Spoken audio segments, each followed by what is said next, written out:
Miércoles de 21 a 22 horas. En Casa Hablamos. Proyecto nacional y popular. Soberanía. Capitalismo en serio. Si todavía no la tenés clara. En Casa Hablamos. En Casa Hablamos. Por favor, los de la corneta, que dejen hablar. 1, 2, 1, 2, 3, 4. Nuevo bloque en Casa Hablamos. En este caso, y por primera vez en el programa, la tenemos de este lado a la señorita Cecilia Zapata. ¿Cómo estás? Buenas noches, Ceci. Hola, Nico, ¿cómo estás? Entre otras cosas, ella es parte del Instituto Gino Germani, del área de estudios urbanos, y Cecilia Zapata es magíster en Administración Pública y además becaria y doctoranda del CONICET. Bueno, y Cecilia Zapata nos va a hablar esta noche de la actualidad del programa de autogestión de la vivienda, sancionada por la Ley 341, ahora vamos a hablar de eso, del gobierno de la Ciudad de Buenos Aires, por supuesto, un caso para pensar las tensiones de la producción autogestionaria del hábitat popular. Te cuento un poco cuál es la situación actual de la ley para empezar a comentarte un poco de qué se trata.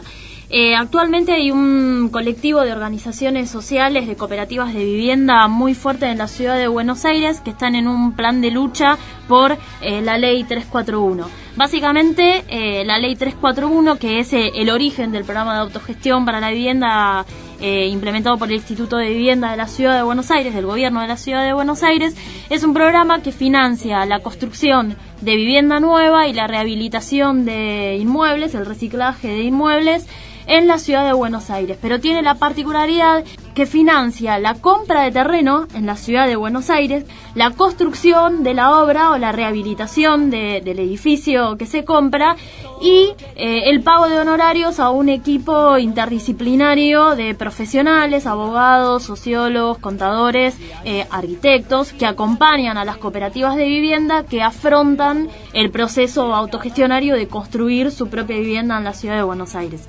Este es un programa que se sancionó en la legislatura en el año 2000, que llegó al IBC en el año 2001 y que tuvo distintos vaivenes. Se sancionó durante el gobierno de Ibarra. Existen particularidades en cuanto a la implementación del programa en las distintas gestiones de gobierno que estuvieron a cargo de la ley.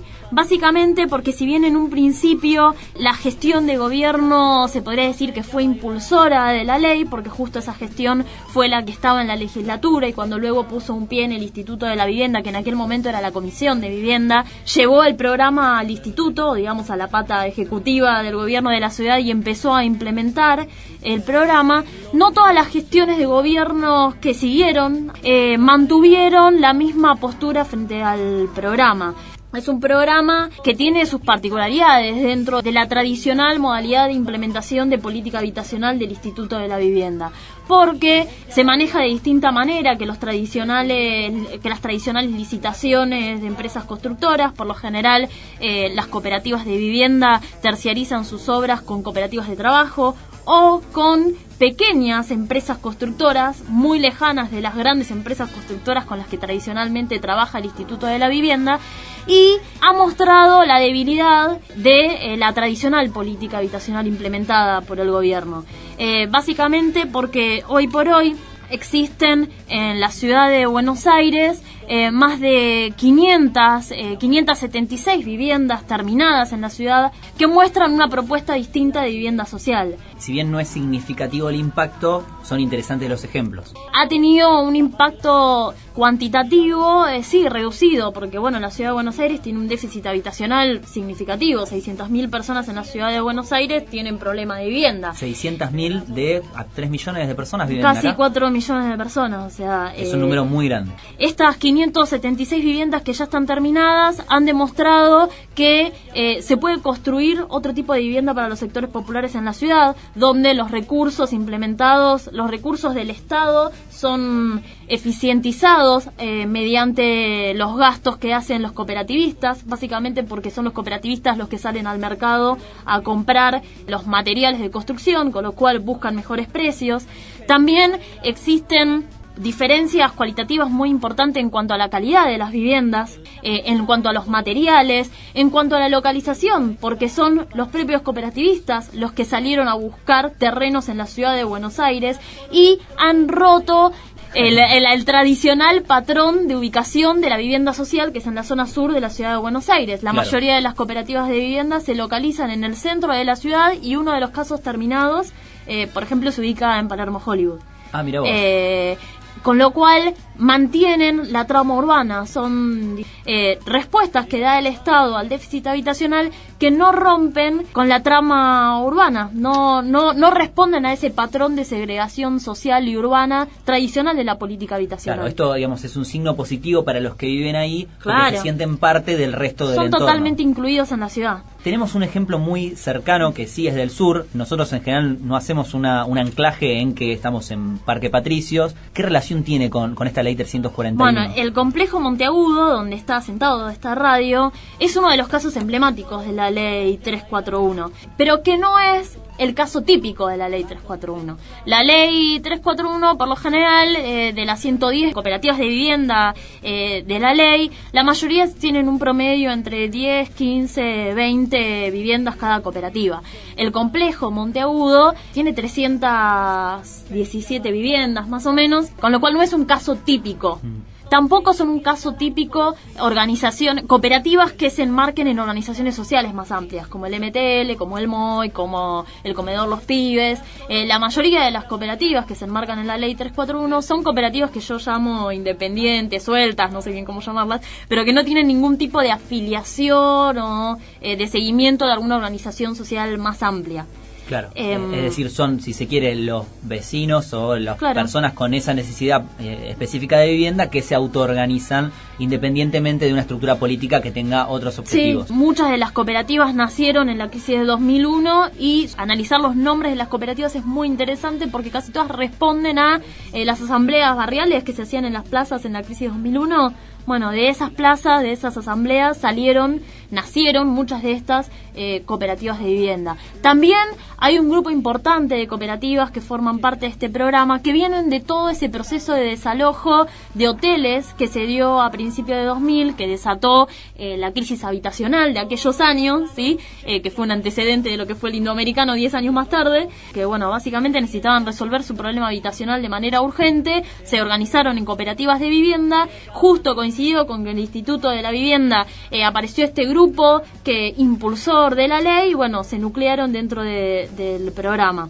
Vale decir y acotar en lo que tiene que ver con el caso del barrio Monteagudo, que es verdaderamente un barrio muy agradable, hermoso, en el que uno dice, qué lindo que está para vivir acá. Yo no conozco personalmente las casas, pero realmente está muy bien organizado, estructurado. Está esto que se ha perdido en general, o en los barrios al menos de los que venimos nosotros, de chicos jugando en la calle, la pelota pasando de un lado al otro de la vereda. Y el proceso de construcción rompió con la lógica tradicional de llave en mano, de bueno, me voy, me anoto en un listado en el Instituto de la Vivienda y cuando está terminada la vivienda me llaman y me dan una llave. En realidad la mayoría de las cooperativas que están construyendo se están realizando mediante procesos participativos de diseño. ¿Qué quiero decir con esto? Que muchos de los cooperativistas que participan de esas cooperativas están participando en talleres diseñando sus propias viviendas, dándose un proceso de construcción social también muy fuerte dentro de las cooperativas y que después se va a ver reflejado, que en teoría se va a ver reflejado en un nivel de apropiación distinto de la vivienda. No es lo mismo que me den una llave, que yo participe todo el proceso de construcción, elija cuántas habitaciones necesita mi casa. Hay una adaptación de las necesidades de la vivienda muchísimo más fuertes que si me dan una llave y bueno. Con una asesoría estatal, de todos modos. Con una asesoría de un equipo técnico claro, interdisciplinario, claro, que participa en ese proceso. Pero la implementación, esto es un punto importante a marcar, la implementación del programa a lo largo de los 12 años ha tenido distintas características. El Estado ha reaccionado de distinta manera ante el programa. O sea, una particularidad es que todas las gestiones de gobierno han sancionado una norma reglamentaria de la ley, las que han violado de alguna manera el espíritu originario de la primera, de la ley 341, que fue sancionada con la participación de las organizaciones sociales. Y en esas distintas normativas se ha ido perdiendo un poco este nivel de autonomía que tenían las organizaciones sociales. Hasta la última norma que se sancionó con el macrismo en el 2007, que dice, bueno, está bien, vamos a desactivar de alguna manera todo el nivel de presión que están ejerciendo las organizaciones sociales en el IBC por reclamo de la implementación de la ley 341, volvamos a la ley originaria. Se vuelve a la ley originaria. Claro, pero empezó una nueva modalidad de manejo del presupuesto. Con anterioridad a esa norma, el presupuesto se ejecutaba en un 100%, en un 90%, con partidas presupuestarias que quizás no eran significativas, pero que se ejecutaban en un 100%. A partir del 2007, el presupuesto se empezó a subejecutar. En el 2010, por ejemplo, la ejecución presupuestaria del programa fue del 44%. Lo que quiere decir esto que, si bien se aplica con el espíritu original de la ley, que aparentemente es positivo... El programa se cerró. Claro, el programa se acota. Entonces, el impacto, como veníamos diciendo, en términos cuantitativos, es decir, de la cantidad de personas que beneficia, es cada vez menor. De hecho, las cooperativas que se van a inscribir al programa post-2007, el Instituto de la Vivienda les responde con una nota indicándoles que el programa está cerrado. Hoy hay 519 cooperativas en la ciudad de Buenos Aires conformadas, pero solo tienen terreno 110.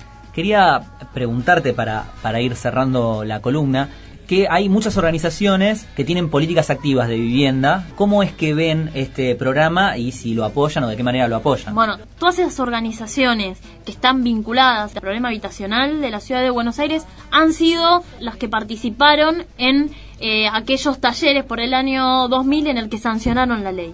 Y son todas las que hoy están llevando adelante este plan de lucha con el cual inicié la columna, un plan de lucha que básicamente apunta hacia una profundización de esta ley, porque el nuevo presidente del Instituto de la Vivienda anunció en su discurso de inauguración de su gestión que iba a implementar una nueva normativa de la ley. Entonces las organizaciones sociales vía legislatura están haciendo un taller de diagnóstico de implementación de la ley para profundizar la ley 341, pero de la forma en la que debería ser, con la participación de las organizaciones sociales, por un lado, y por otro lado están haciendo un plan de lucha bastante intenso en reclamo por el presupuesto para el año que viene, porque en el año 2012 se le sancionó al programa de autogestión 181 millones de pesos y para el año que viene se proyectan 90 millones menos.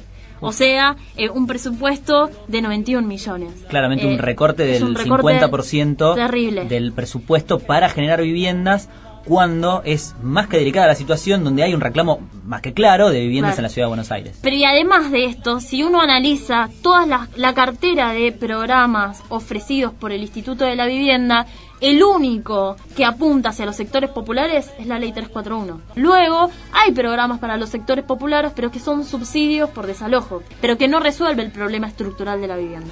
Bien, muy claro que vengan a la ciudad, pero la gente como uno, es la reflexión que nos deja la columna de lo que tiene que ver con la política del macrismo en el gobierno de la ciudad.